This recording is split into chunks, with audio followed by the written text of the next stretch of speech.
اے ابن آدم، تجھے یاد رکھنا چاہیے کہ نفس برائی پر ہی اکساتا ہے، یہ ابلیس سے بھی بڑھ کر بڑا دشمن ہے۔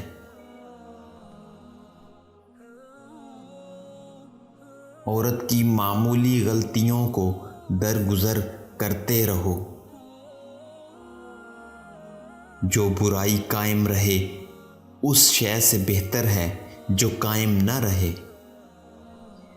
ریا بڑی خطرناک بیماری ہے، اس کا علاج واجب ہے، اور اس کا علاج بہت کوشش اور سعی سے ہو سکتا ہے، کیونکہ جب مرض انسان کے دل میں جگہ کر لیتا ہے تو اس کا علاج مشکل ہو جاتا ہے۔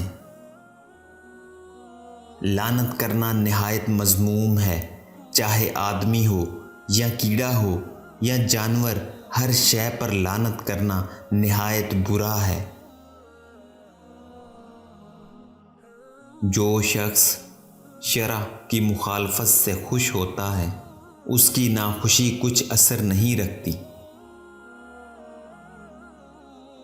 اوصاف دو قسم کے ہوتے ہیں، ایک اضافی اور دوسرا غیر اضافی، اور ان تمام کے ساتھ ذاتیں موصوف ہیں۔ اگر سوال کرے کہ خالق وصف ہے اور ہر وصف میں اثبات ہوتا ہے اور اس لفظ کے مضمون میں اثبات نہیں ہے۔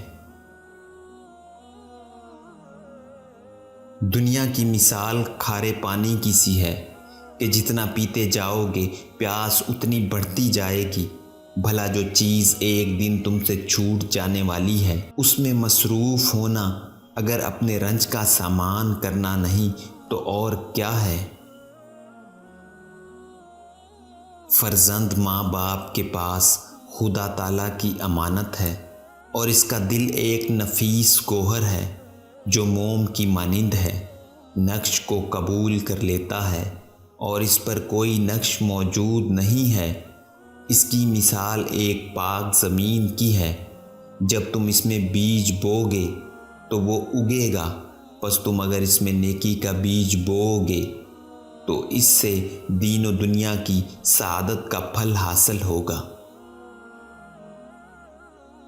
وہ دعوت سب سے بدتر ہے جس میں ایک امیر کو بلایا جائے لیکن ایک غریب کو دعوت نہ دی جائے۔ انسان جب طلب آخرت کے پیش نظر اپنی گزری ہوئی عمر پر سوچتا ہے تو اس کا یہ فکر اور غور اس کے دل کو صاف کر دیتا ہے۔ اگر اچھے اخلاص سے پیش نہیں آؤ گے تو اس سے تمہارے دشمنوں میں اضافہ ہوتا جائے گا۔